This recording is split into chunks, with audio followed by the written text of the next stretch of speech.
Break के बाद एक बार फिर आप सभी का बहुत स्वागत है। आतंकवाद को पालने वाला पाकिस्तान अब बूंद बूंद को तरसेगा। जी हां, आपको बता दें, भारत की तरफ से जो नदी का पानी पहुंचाया जा रहा था, पाकिस्तान की प्यास बुझाने का काम लगातार हो रहा था सिंधु नदी के माध्यम से, अब वहीं उस पानी को रोकेगा भारत। आपको बता दें, भारत ने पाकिस्तान को अल्टीमेटम दे दिया है और अल्टीमेटम देने के साथ साथ 30 अगस्त की वो तारीख थी जब नोटिस भी भारत ने पाकिस्तान को भेजा है। ये जानकारी आपको दे रहे हैं। आपको बता दें, भारत ने साफ कह दिया है कि आतंकवाद पालोगे तो पानी नहीं मिलेगा। सबसे पहले आपको सिंधु नदी के बारे में बताते हैं और फिर एक रिपोर्ट दिखाएंगे।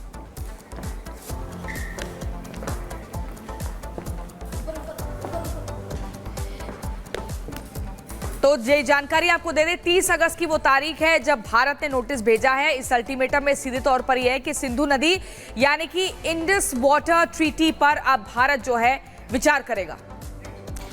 और देखिए, भारत बंद करेगा पाक का पानी। इससे जुड़ी हुई जानकारी आपको और ज्यादा विस्तार में देते हैं। 3000 किलोमीटर लंबी सिंधु नदी तिब्बत से निकलती है और आपको बता दें कि मानसरोवर झील के पास से ही इसका उद्गम होता है। नदी का 80% पानी पाक को मिलता है, पाक इस्तेमाल करता है और 20% ही भारत के पास होता है। भारत केवल 20% पानी ही उपयोग करता है। नदी पाक के 18 करोड़ लोगों की प्यास बुझाती है और भी कई जगहों पर इसका इस्तेमाल किया जाता है। जैसे कि पानी में पाक की अगर बात करें तो पाक में 2.6 करोड़ एकड़ जमीन की सिंचाई इसी पानी से होती है। नदी में बांधों से पाक को बिजली मिलती है और आपको बता दें कि सिंधु नदी को पाकिस्तान में राष्ट्रीय नदी का दर्जा भी दिया गया है। इसलिए हम कह रहे हैं कि भारत पाक का पानी बंद करेगा। पीओके से लेकर के इस्लामाबाद तक इसका इस्तेमाल किया जाता है और आपको बता दें कि कई गांवों में बिजली भी इसी की वजह से पहुंचती है। भारत ने सिंधु नदी समझौते को लेकर के अब एक नोटिस दिया है। अगस्त में नोटिस दिया गया था भारत की तरफ से। आपको बता दें कि 30 अगस्त को भारत ने पाक को नोटिस भेजा था और सूत्रों के हवाले से बड़ी खबर हम आपको बता रहे हैं।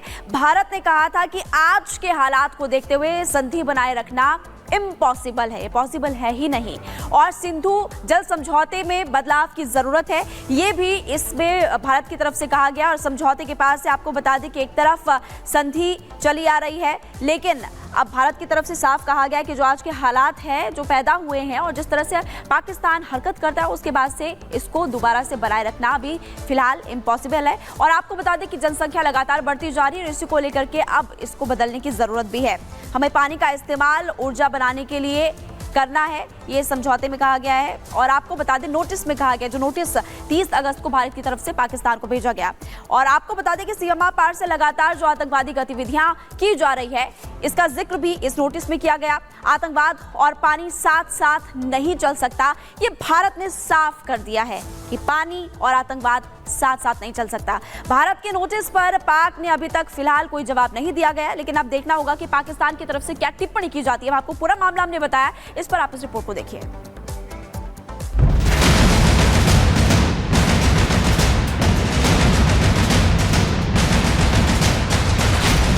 आतंक परस्त पाकिस्तान जिसके खून में धोखा है। पाकिस्तान एक ऐसा देश है जो जिस थाली में खाता है उसी में छेद करता है। पाकिस्तान जो सिर्फ और सिर्फ आतंक की भाषा जानता है। पाकिस्तान जो अपने नापाक मंसूबों के लिए सरहद पर बार बार सेंधमारी करता है, लेकिन सरहद पर भारत के वीर जवान आतंकियों को मुंहतोड़ जवाब देने के लिए काफी है। और अब वक्त है कूटनीतिक रास्ते से भी पाकिस्तान को जवाब देने का। इसी के तहत भारत ने सिंधु जल समझौते को लेकर पाक को ये नोटिस जारी कर दिया और बता दिया कि अब बहुत हुआ, पानी भी लोगे और आतंक भी फैलाओगे तो अब नए भारत में इसकी कोई जगह नहीं है। इंडस वाटर ट्रीटी थी, उसके तहत अभी तक कभी लड़ाई के दौरान भी पानी को बंद नहीं किया। As per the provision of Indus water treaty हम इसका रिव्यू ले सकते हैं। अगर पाकिस्तान इसी तरीके से आतंकवाद का सहारा लेता रहा तो पाकिस्तान आतंकवाद के साथ खुद डूब जाएगा। मतलब साफ है, अब बूंद बूंद को तरसेगा पाकिस्तान। भारत ने पाकिस्तान के साथ हुए 64 साल पुराने सिंधु जल समझौते में बदलाव की मांग कर दी है।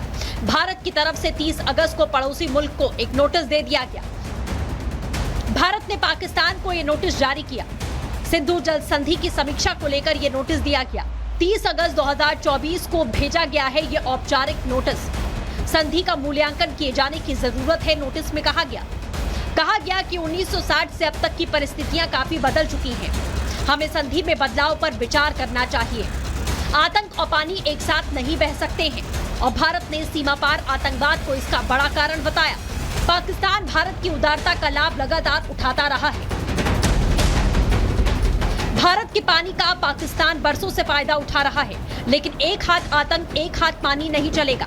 भारत ने समीक्षा के पीछे सीमा पार से जारी आतंकी गतिविधियों को बड़ा कारण बताया। भारत की उदारता का पाकिस्तान ने सिर्फ और सिर्फ गलत फायदा उठाया, लेकिन अब वक्त आ चुका है आतंक परस्त पाकिस्तान को आईना दिखाने का। वो दिन दूर नहीं जब आटे दाल के लिए जूझता पाकिस्तान बूंद बूंद पानी के लिए भी तरसेगा। Bureau report, republic Bharat.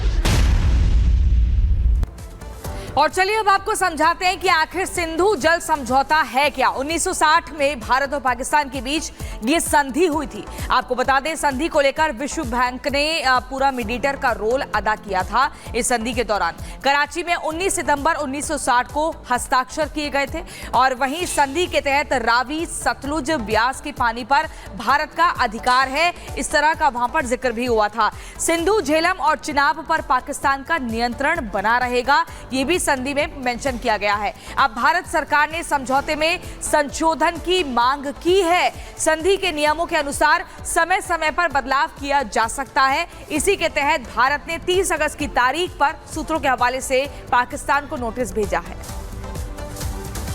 अब चलिए खबरों में आगे बढ़ते बात करेंगे उत्तर प्रदेश की, क्योंकि उत्तर प्रदेश में उपचुनाव को लेकर सियासी सरगर्मियां इस वक्त काफी ज्यादा तेज होते हुए नजर आ रही है। एक तरफ अखिलेश यादव आपको नजर आ रहे, दूसरी तरफ सीएम योगी आदित्यनाथ। अखिलेश यादव जहां उत्तर प्रदेश के मुख्यमंत्री योगी आदित्यनाथ पर निशाना साध रहे, वहीं पर उत्तर प्रदेश के मुख्यमंत्री योगी आदित्यनाथ भी अखिलेश यादव पर वार कर रहे हैं।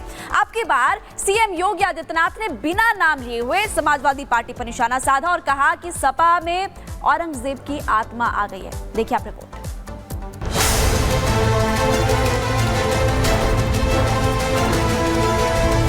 नजर नहीं है, लेकिन नजारों की बात करते हैं।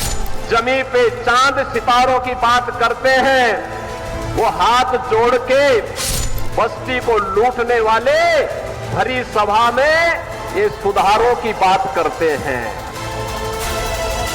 औरंगजेब, भस्मासुर, दरिंदों का गैंग, ये ऐसे शब्दबाड़ आज योगी के तरकश से निकले। गाजियाबाद पहुंचे सीएम योगी आज अलग अंदाज में नजर आए। विपक्ष के खिलाफ हुंकार भरते नजर आए, तो वहीं उनका शायराना अंदाज भी दिखा। सपा अध्यक्ष अखिलेश यादव के आरोपों का उन्होंने चुन चुन कर जवाब दिया। योगी ने सियासी तरकश से ऐसे शब्दबाड़ चलाए जिसका तोड़ ना तो सपा के पास है, ना ही अखिलेश के पास। योगी ने अखिलेश की तुलना मुगल शासक औरंगजेब से कर दी। कहा उनके अंदर औरंगजेब की आत्मा घुस चुकी है। औरंगजेब की आत्मा सचमुच इनके अंदर घुस चुकी है। औरंगजेब की आत्मा इस कदर घुस चुकी है कि भारत की धर्म और संस्कृति के प्रतीक धर्माचार्यों को ये माफिया कहते हैं। सीएम योगी ऐसे नेता हैं जो विपक्ष को उसी की भाषा में जवाब देना जानते हैं। सीएम योगी ने अखिलेश के साथ साथ राहुल को भी निशाने पर लिया। यूपी के अंदर ये तो दो लड़कों की जोड़ी गुमराह करने के लिए आई है। उन्होंने सत्य का दुरुपयोग किया है, वैसे ही जैसे भस्मासुर ने किया था। दरअसल अखिलेश ने पिछले दिनों मठाधीश और माफिया को लेकर सीएम योगी आदित्यनाथ पे निशाना साधा था, लेकिन उन्हें नहीं मालूम था कि जो आग वो लगाने जा रहे हैं उसमें झुलसना भी उन्हीं को पड़ेगा, और हुआ भी है। मठाधीश और माफिया में कोई ज्यादा फर्क नहीं होता। यूपी में कुछ ही दिनों में 10 सीटों पर विधानसभा के उपचुनाव होने हैं। ऐसे में दिन ब दिन जुबानी जंग तेज होती जा रही है और आने वाले दिनों में ये और भी तीखी होती नजर आएगी। Bureau report, republic Bharat.